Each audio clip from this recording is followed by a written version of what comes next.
Hello and welcome to the Matt Ligor Show. I'm Matt Ligor, your host. My show is about being an entrepreneur, business, personal growth, and inspiration. Now, not necessarily in that order or not necessarily all at the same time, but ever since I was a little boy, I've been an entrepreneur. When I was 12 years old, I had a magazine route and I delivered Time and Newsweek magazine. And that was my first venture into sole proprietorship or entrepreneurism. Now, at the time when I was 12, I didn't know I was an entrepreneur. It was just something my parents wanted me to do, probably to keep me busy. But I learned a valuable lesson in it that for the work that I did, I got paid for, and I liked it. So from that point on, I pretty much was an entrepreneur. Now, as far as I said about being business and personal growth and inspiration, I found that those things all kind of go hand in hand. So on my show, we're going to be talking about entrepreneurism, business, personal growth, and inspiration. And like I said, not all at the same time and not in that order. Because I found that I think most people want to be inspired in this day and age we live in. If you turn on the news now, you turn on the TV, you pretty much talk to anybody, and negativity will come up in abundance. It's the one thing in life that you can get as much as you want for free. So here on the Matt Ligor Show, we're not going to talk about that. We're not going to talk about negativity because my goal is I hope to, at some point, maybe inspire somebody to do something that they wanted to do. Whether it's be an entrepreneur, start a business, maybe go do a personal growth course or something to help build you up, help break you through a barrier. A few years ago, I had wanted to lose some weight. So I told my wife, I said, Allison, I want to lose some weight and I want to do something to get back in shape. And she said, well, what are you going to do? And I said, I don't know. Do something radical, but I'm going to do it when we get back from vacation. We're about to go on vacation. So she said, okay. I don't know if she really believed me or not. It didn't really matter. I knew what I wanted to do, but I needed to think about it. So when I got back from vacation, I got a phone call from a friend of mine. And a friend of mine said, hey, how you doing? You know, I'm going to be doing this thing called the Tough Mudder. And I want to know if you want to do it with me. Now, I'd never heard of the Tough Mudder. I said, well, what is it? He goes, oh, it's kind of this thing. It's like an obstacle course, and you run up a mountain, and they, shoot you with a hose, and you have to climb walls. I'm like, sounds kind of radical, And I thought to myself, well, radical, that was kind of like what I was thinking when I told my wife I wanted to lose weight. So I just said to him, okay, I'll do it. And then I watched this video on the Tough Mudder, and I really regretted my decision because I said, this is going to be really hard. But for 4 months, I trained every single day to get ready for that event, and I did it. And now I was nervous and I was scared, but what I was left with when I was done was I was inspired. Actually, I was inspired from the start when I said I would to when I did it. The whole process, the inspiration came from saying I would to when I did it. The culmination was doing it. It was quite an experience. I got beat up pretty good, all right? But I loved it, and I had that experience for the rest of my life. Now, that's the kind of thing I hope to inspire somebody to do, something they've always wanted to do or something they may never have thought of. I think every one of us in life wants to be great, wants to be good, but things hold us back. We get told you can't or it's not a good idea. And usually the people that tell you that are either someone with the same last name as you in your family or your best friend. And they don't mean to do it in a way to hurt you. They're trying to protect you, but really all that comes from that is they're holding you, keeping you from what you really want. So I hope that on this show, with the people I have on, that will lead you to maybe reach the goal you want. And on the show's not going to just be about me. It's not going to just be about my story, because I think after 2 shows, people would stop watching. And as it is, people may stop watching after 2 shows, but I'm going to have good guests on every week who are going to tell us their story about business, inspiration, entrepreneurship.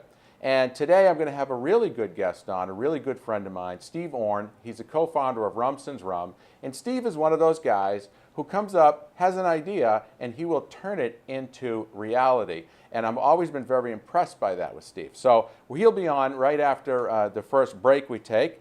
But I just want to tell you one story. Now, if any of you out there are watching, you may know me, you may not know me, but I'm a business owner. I own a little business here right in North Reading called Dent Craft. I've done paintless dent removal, which is what Dentcraft is, for about 20 years. You may be thinking to yourself, well, I already have a business. It's too late to try something else. Or you might say to yourself, I'm a little old for that. Sometimes I feel that way. I say, maybe I'm a little too old to try something new.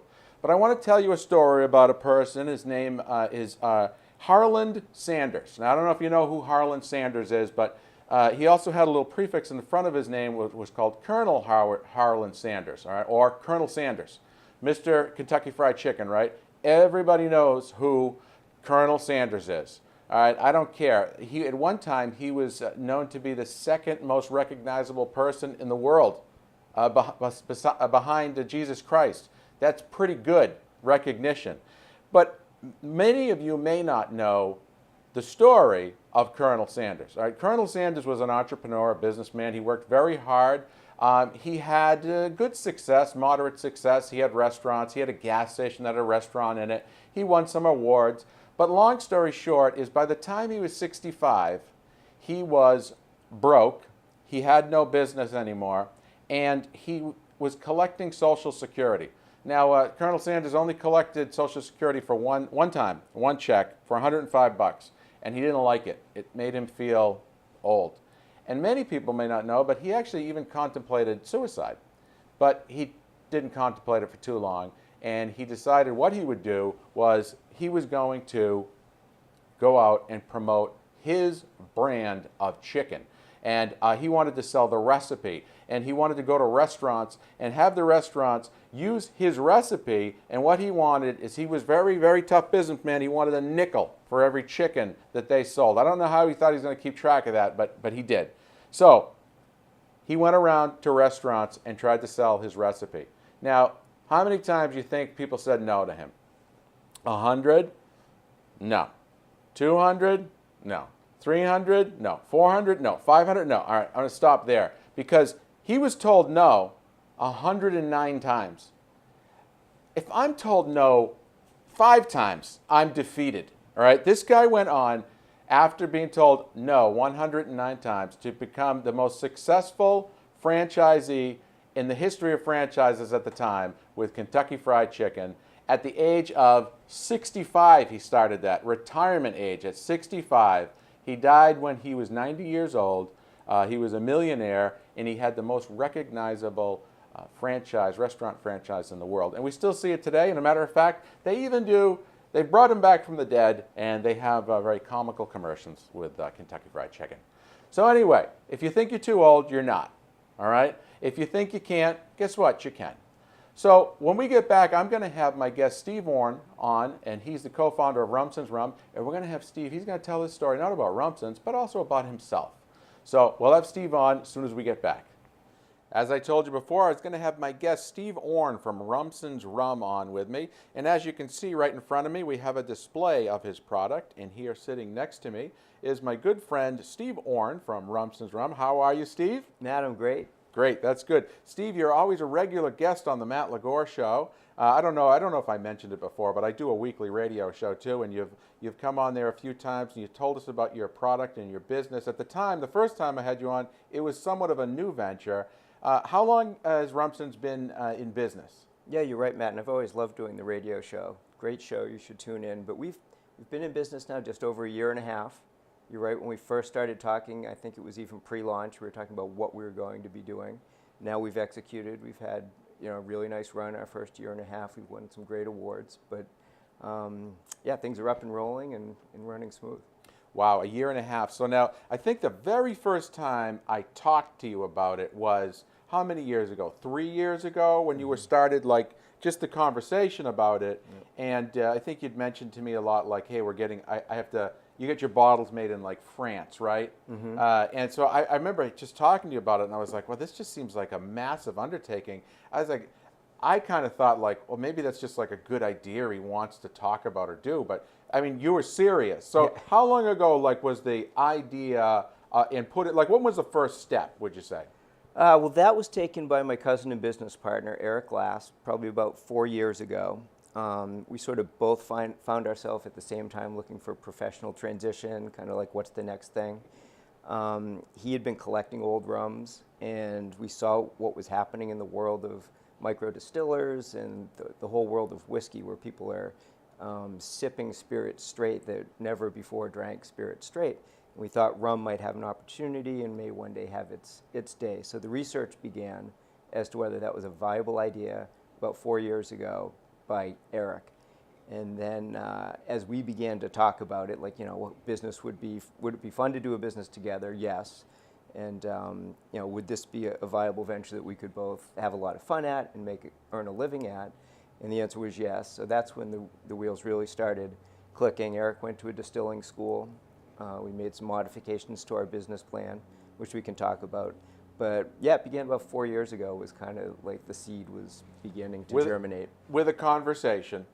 Yeah. With your cousin and obviously good friend. You guys have grown up together, so you guys are like pals, right? Oh, absolutely. Yeah. We've vacated. So it goes back to nursery school. Like, we were buddies through nursery school. We graduated from the class of '84. Like, sorry to date my age. Yeah, but, me too. Way to go, class of '84, right. strong. Yeah. Yeah, you're never too old to start a business, Matt. Yeah. So Marblehead High School. He was in my wedding, so we've been really good friends for a long time. Yeah. Now, and as we discussed in the past, there were some things you enjoyed boating, and you enjoyed drinking rum. Yeah. You enjoyed putting a little rum and Coke and having it as a little recreational drink and everything. So you took something that you liked, something that you enjoyed, and you said, "Hey, I got an idea." Or Eric said, "Hey, I got an idea." And from there, now we're sitting here 4 years later. We have the bottles in front of us, a year and a half of operation. Now, where do you bottle the product? So we're in Salem, Mass. I mentioned Eric went to distilling school, and we made some modifications to the business plan. So we're a licensed distilling plant, but we don't distill in Salem because we were really intrigued by very high quality, aged, complex rums that you could sip straight. We realized that we weren't going to be able to produce that and bottle it in a short period of time. Like, barrel aging is kind of the key ingredient to making that level of quality of rums. So we're partnered with a distiller in the Caribbean, and we blend a range of ages of rums that we bring to Salem at barrel strength, so 140 proof. And then we do our own sort of work with the spirit. We bottle them all at 80 proof. We have 2 flavored rums, a spiced and a coffee. So all that happens in our facility in Salem, Mass. So now, technically, you could have distilled the rum if you wanted to. Mm-hmm. All right. Now, there was a big reason why you decided not to, and that was because of the time, right? The time, and also you're constrained a bit if you're going to distill a spirit, which I love tasting all these new spirits that people are creating. But you make a batch, and you can do some aging or some tweaking, but basically that's what you're married with. Mm-hmm. By going the route that we went, we have 5 different aged rums in our sipping rum, the Grand Reserve, like as young as 5 years and as old as 23 years. Mm-hmm. So we can blend different batches and come up with a real palate and complexity and flavor profile in the rum that we would have never been able to achieve just with a single batch that we were able to produce. And where we wanted to launch a range of rums, that was like the right path for us. That was sort of how we chose to go that route. Because there would have been a lot of anticipation and anxiety if you had to wait 5 years for your rum to get properly distilled before you started. Yeah, and it's... I say that jokingly, yeah, of course. No, but you're absolutely right. There's a lot of money sitting in inventory if you can't sell it and you're just waiting. But also, it takes time to really get the cuts as it comes off the still to get the heads, like the real good portion of spirit that you want to bottle. And if we were distilling, those first batches, you're not experts day one, so you're putting product out at market that may not be your best or what you will eventually evolve to. And so here we go. We got Rumson's rum. This is just the what would you call this? The mainstay, the house rum. What do you call this? Like, we consider that our cocktail rum. It's a blend of 5-year-old rum, so it's a beautiful, beautifully distilled and aged rum. When I'm talking about age, we're talking about once used American white oak barrels that were used for bourbon. Then they're recharred before they receive the rum. and the rum is aged. It rests in that for about 5 years in that rum. So the sharp edges are taken off. It is sort of the sharpest in the mouth of the 4 expressions that we do. But that's our cocktail rum. So think classic daiquiris, mojitos, Mai Tais. You're going to really enjoy that in cocktails. Mm-hmm. Because it's aged in bourbon barrels and because the white oak and the char kind of imparts its personality, there's a little bit of that bourbon-ish flavor. So there are folks that like a sharper bourbon to sip that enjoy that as a sipping rum. Yep. But the one just to its side there, the Grand Reserve, that's the one that we designed to drink neat, like in a snifter, maybe with a big ice cube. Mm-hmm. But that's the So Grand Reserve. This is the Mac Daddy of the rums here, right? That is Mr. Mac Daddy. Mr. Mac Daddy. Yeah. I love the logo. Thank the you, logo is truly recognizable. Now, where did that idea come from? Because obviously we get the image of the pirate. Yeah. But you're like, wait, that pirate's a dog, So where did that come from? That idea? Pirate dog. You're absolutely right. So Eric's very creative, and he's an owner of boxer dogs. Yep. So years ago, maybe 10 years ago, he had his brother-in-law, a graphic designer, create the logo modeled after his dog Goliath. And the Dog and Crossbones became the name of his boat, Pirate Dog. Mm-hmm. And he had hats and shirts and things made up to wear on the boat. So this is long before Rumson's or anything. He had just made an image of his dog as Pirate Dog. Yeah. And he started making hats and everything with it. Yeah, having fun with the brand. Sure. I mean, people loved it. He had stickers, and it was, his boat was Pirate Dog, and his buddy was his pirate companion, Goliath. And, rum at that point was something that you enjoyed on the boat as a beverage, not as a business that we were pursuing. But he knew he was onto something with the logo. So his wheels were turning even way back then. What business am I going to one day launch that develops this as a brand, a national brand? And eventually, as you know, lots of time fishing and smoking cigars and being on the boat and discussions. And the story that I said before about him collecting rums, it led to it becoming our brand for the rum. Well, it's a fantastic logo. It's one of my favorites, and I truly feel that as time goes on, I always play a little game because I know you. Yeah. Whenever I go into a package store, I walk right over to the rum aisle and I see if I can find it, because if it's there, I see it right away. In a second, I see it. If it's not there, I always go up to the owner of the store and go, hey, I'm trying to get some Rumson's rum. Where do I get it? Oh, what? Rumson's rum. It's my favorite. It's really good. And a lot of times they'll say, well, we'll look into it. Right. So you're welcome. Yes, thank you. Yes, we don't have a deployed marketing budget, so that's the grassroots. If we could get 100 of you out there saying, where's the Rumson's rum? That would be great. So thank you. You're welcome. That. So now we'll go back to the Rumson's. Well, by the way, if you want to try some Rumson's rum, you can pick it up at local package stores and restaurants in the area. If you have questions of it and you want to know more about it, go to Steve's website, rumsons.com. And you can find out more about Steve, more about Rumson's, more about where you can get it. So Steve, now, as I said, you're an entrepreneur and this is your latest venture. We were talking there in between, and you were mentioning how you had a paper route at one time, and you started out like me. We're the same age, so it was a big deal when you were 10, 12 years old to get your paper route and go out there and make some money.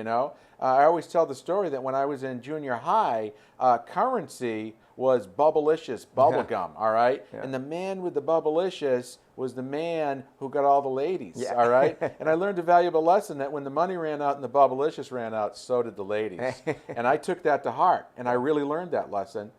Granted, I was 35 before I really learned it, but I got the premise when I was in junior high school. So you had some businesses too. What was your first venture into the business world? Yeah, it's funny listening to your intro and talking about your paper route, my wheels were spinning, and something that I had not even thought about it, that Eric was my first business partner. And so I'll lead into that. But it's funny to have that recollection. But my dad was an entrepreneur. He started over 35 businesses leading up to building the world's largest clean room where you fabricate silicone wafers when the computer industry was building, to owning a dry cleaner. So he had a range of stuff, and I sort of grew up, going to business meetings with him. So I was exposed to it. So his first venture that he helped me launch was we would go into the swamp in Marblehead, and we would cut bayberry and bittersweet, which grew wildly, these sort of like vines. And I'd go home and sort of make them into like wreaths or whatever, and tow them around in my little red wagon door to door. Like, ding dong, want to buy some bayberry or bittersweet, like, to decorate your house at Halloween time. And that led to not cultivating, because it also grew wild. Yeah. Horseradish root. So we'd go in, dig up horseradish, grind it up, and mix it with the vinegar and create little baby food jars of horseradish. Yeah. Of course, I had no FDA approval or anything, but I'd go, ding dong, want to buy some homemade horseradish? So that was sort of like, before my paper route, I was like a door-to-door, random handmade items sales guy. Throughout, you lived in Marblehead. In Marblehead, right? yeah. Like all the neighbors say, oh no, here comes the neighborhood kid again. What's he selling this time? just everyone don't move. He'll go away. Right. All right? Keep the curtains down. Now, how old would you say you were at that point? I was probably like 9 or 10. 9 or 10 years old. And I imagine that it was probably pretty exciting, wasn't it? Yeah, it was. I mean, the money, exactly. Like when you've got the money and you can go out and buy whatever it was. Back then, it was like hockey cards or baseball cards or the trip to the candy store. You're right. That was candy was currency. Candy was big currency back then as a kid. And the kid who had the candy was pretty popular, and he right up there in the food chain of kids. Yeah. But that's I always think back, like I get that feeling again of excitement. Like, you didn't care if someone didn't want to buy your horseradish. You're right. Yeah, you didn't care if someone didn't want to buy your little wreath. You just went to the next house, right? Next house, yeah. And when you made that sale, that was what you were excited about. Yeah. Now, as a kid, I don't know if you really consider it. I know you do. You consider it a sale and you consider it an opportunity, but there's a measure of pride that comes with that, right? Like satisfaction. Yeah. And I think that's what the entrepreneur gets, is the satisfaction of the starting at nothing and going to culmination of this. Yeah. All right? Yeah. And it's in the store and someone picks it up and it's drinking it, and then you see a really good review on your website that says, right. "Oh, the spiced rum, the Grand Reserve is great. I gave it away at Christmas." Yeah. So that's great. So horseradish. Horseradish. I didn't even know that you could do. There was horseradish. Where do you get a horseradish? It's a swampy like root, and it's got a big leafy. You'd never know it was horseradish unless you knew it was horseradish to dig it up. And my dad knows sort of a little bit of everything. Yeah. And so he knew where to look and what it looked like. And his dad must have done it with him or something. My grandfather when he was a kid. I don't know. That's so funny. Yeah. You're right. So no FDA approval. Yeah. Nowadays, you'd probably have someone knocking at your door saying. Oh yeah, we went into the highest regulated, besides drugs, but like the government wants to know what's in those bottles and how much tax are we going to get on each sale. Now, would you say that going through the regulation of becoming a bottler, a distillery, was that the hardest part? Would you say most complicated part? Yeah, because we didn't have a big budget to employ lawyers to do it for us, so Eric did most of this groundwork himself. Some of the applications are straightforward. We have federal licensing as a distilled spirits plant. Then we have some state licensing that was a little bit confusing, and it was hard to get feedback as to which exact license that we needed. Mm-hmm. And then strange things happen that you can't account for in any business or life. Like, if you remember, the government shut down the sequester. That happened as our applications were being reviewed, so it added an extra 10 months because of the backlog that developed. So it wasn't necessarily the hardest process, but it was a frustrating and sort of a learning curve trying to understand it all. Yeah. So like nobody's going to put that in their business plan. Right. Government shut down 10 months. Let's account for that, Eric. Right. Okay. No, it just happens, and you didn't know it was going to be 10 months. You probably thought it maybe a couple of weeks, and then after a couple of weeks, you're like, well, maybe end of the month, and then by 6 months, you must have just been like, what? How long can this go on? Right. Or at that point, I guess you were backlogged more, right?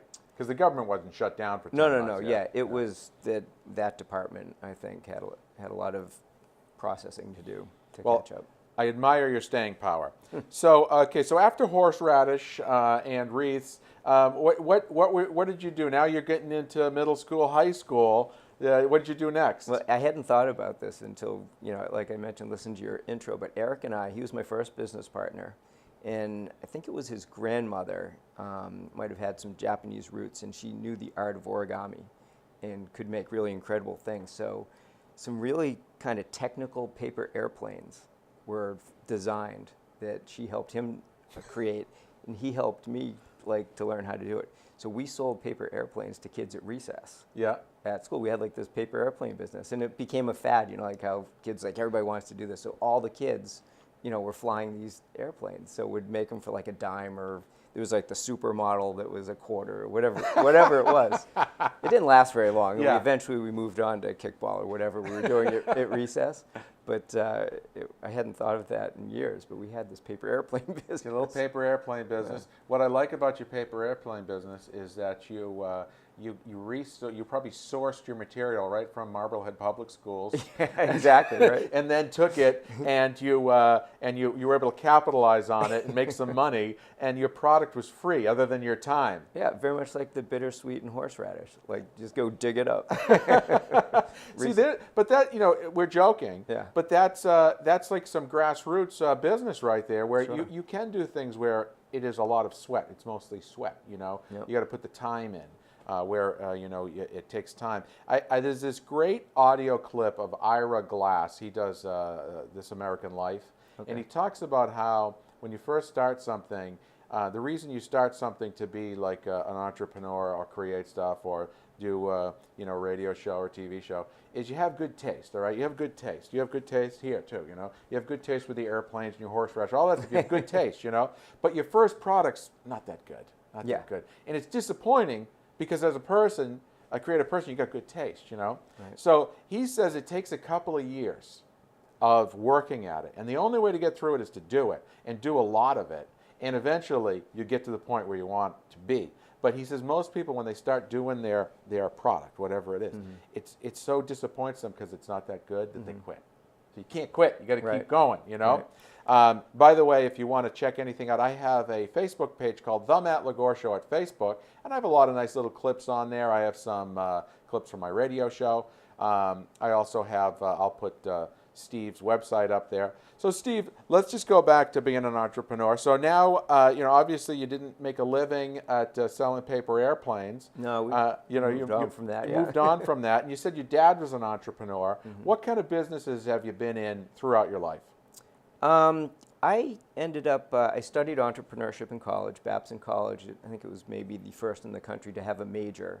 Like, entrepreneurship was sort of a trait that people had or didn't have, and it wasn't an area of study. And my professor, Dr. Timmons, was sort of one of the leaders and thought that you would teach it and that it could be like a skill set that you could learn. I think the drive and the passion and the risk taking is inherent. Maybe you do or don't have that. But coming out of Babson, it was a big recession. I wanted to be a real estate developer, and that was sort of what I was aiming for. Lots of interviews.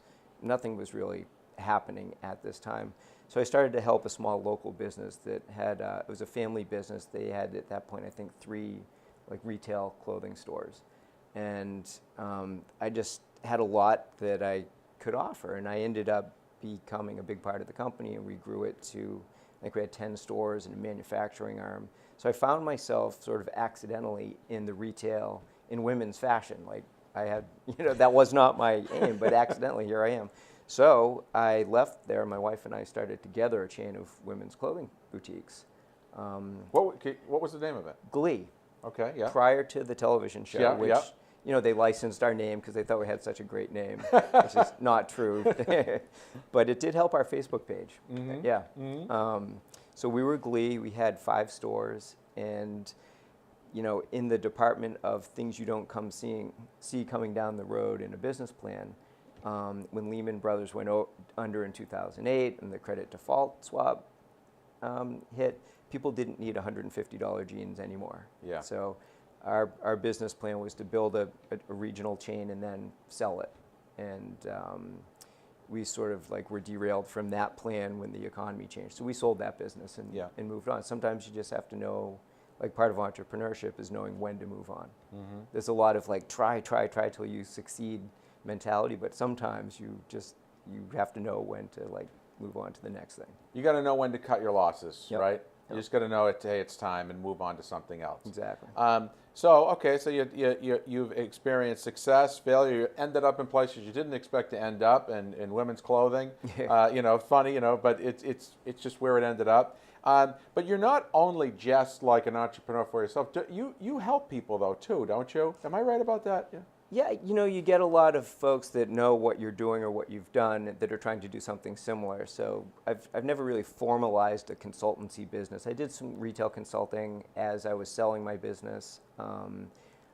Trying to sell a business in one of the worst economic meltdowns was a really interesting experience, and I gained a lot of insight, like how do you sell your business without your employees knowing you're selling it, to avoid creating that panic. And so I did some consulting on like how to sell your business and how to develop a retail chain. But I enjoy talking to people. I enjoy helping people. So yeah, it hasn't been formalized as here's my occupation, but that's, depending on where we go with Rumson's, I like the idea of maybe coming back to teach college or teach kids, the area of business that would sort of focus on entrepreneurship and encourage people to start their own businesses. That's nice. That's nice. Now you're a very easy guy to talk to, and I've called you up on several occasions and run things by you and asked you to check something out, and you've always been very gracious and given me your time and everything. So after the clothing store, you had to stop doing that. You even tried your hand at some network marketing. I mean, you're not afraid to try anything. Obviously, a guy who's willing to sell horseradish door to door is not afraid of a no. Now, nobody likes to be told no. So let me ask you a question. How do you feel when you approach somebody, kind of cold call them? How do you feel? What's going on inside you? Well, there's always the anticipation, and you're looking for success, and like, how's this going to go? My personality is I just sort of roll with things. I always try to see things from somebody else's perspective, and I try to anticipate like what their motives might be. Like, often no is not no, it's just not right now, or like this idea is new to me or unfamiliar and I'm uncomfortable with it now, so I'm going to say no because that's safe for me to say. But you kind of have to read, like, is this really a no, or shall we revisit this in the future? So, as you're approaching any sort of, and everything in life is sales. You're selling to your girlfriend, like, let's get married, or you're selling, trying to get a date, or everything is sort of sales in life. And trying that feeling of making a pitch, like, it's only Eric and I. Like, we have a pretty big company right now, but it's just the two of us. So I'm knocking on doors every day saying, these are our rums, they're excellent, will you try them? Can you sell them in your store? Will you put them in your bar? So that's like a daily experience for me. And if it's no, I kind of, like, in my mind is, I know you're saying no, but I'm still very optimistic that in 2 months, when you see all the awards that we're winning, you'll be like, hey, can you come back and show me that rum again? So yeah, you can't take no as a defeat, or it's an opportunity to learn and hone your skill in the presentation or whatever. No means a lot of things. Yeah, and you can't get mad. Like, you can't get mad. No. You can't be like, forget this guy. He's never going to get my rum, Yeah, and life's too short to get mad anyway. Like, forget about it. Move on. So I think that the Rumson story is really great, because you and Eric came up with an idea. You talked about it as friends. You started doing investigation, because that's the next step. You start doing investigation. And, I always like the illustration that, when you and Eric were sitting there on the boat, let's say, on Pirate Dog, and you talked about it, you didn't map it out right to the end. You just said, what's the next step? Right? Was that what you'd say? You always went to the next step. Yeah, well, you know where you want to end up. Yeah. Like, what you want the brand to you look want at. to get there, right? But we were allured by, we were like, oh, it'll be really sexy to have copper stills, and like, because we were both brewers, when the homebrew craze hit back in the 80s or whatever, we were into that. And the idea of crafting your own product, like, we were excited about that. We had no idea we were going to take a turn and go the direction that we went in the moment. So it's like, where you want to end up, but you're not sure exactly which way you're going to get there. So it's a lot of evolving. Yeah.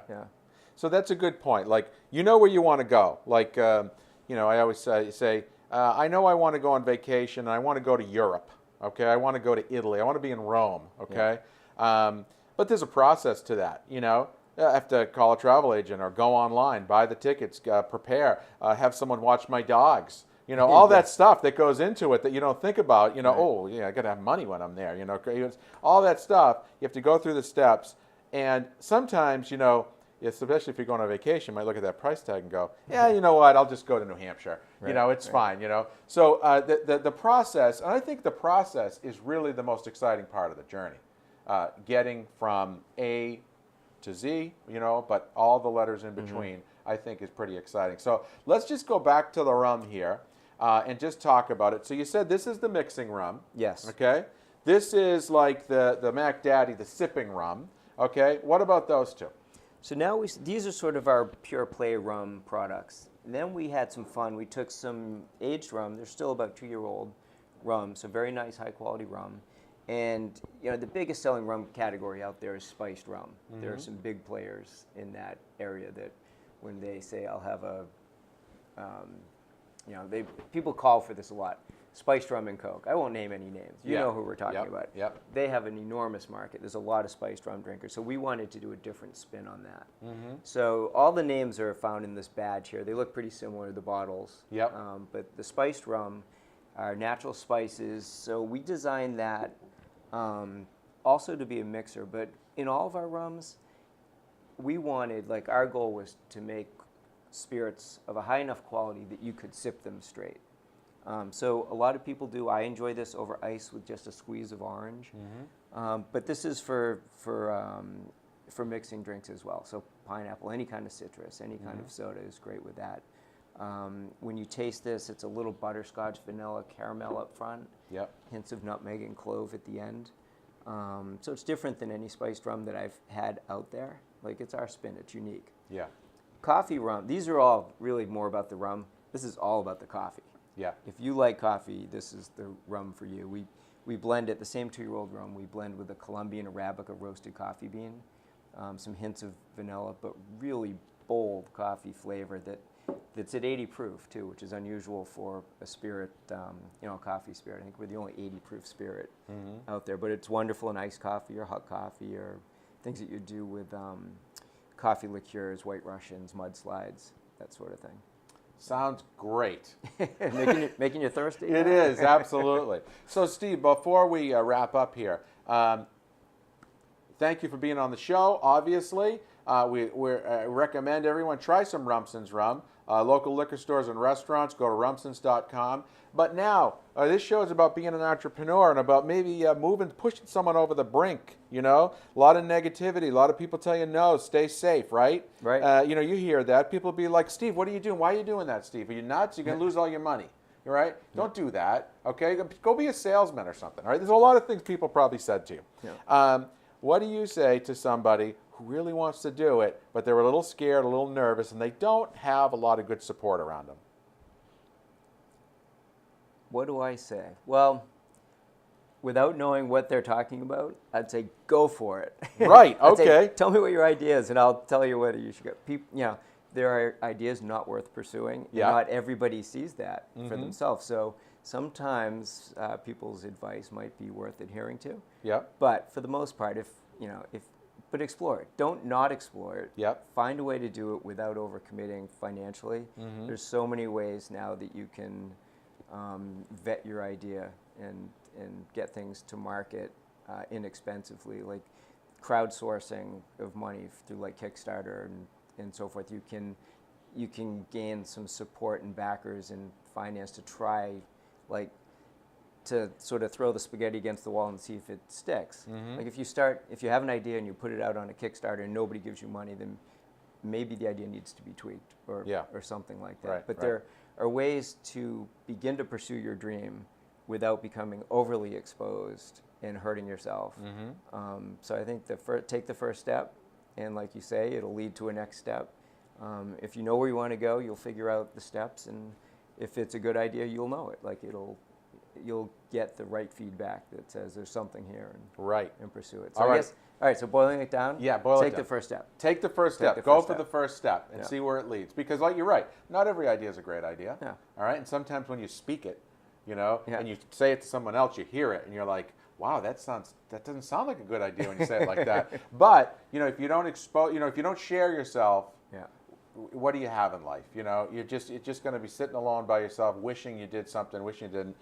Better to swing the bat and Absolutely. strike out than sit there and go, I wish I'd just taken one swing. Absolutely. So go for it. Absolutely go for it. Take the first step and ask for advice. All right, see where it leads. So Steve, thank you.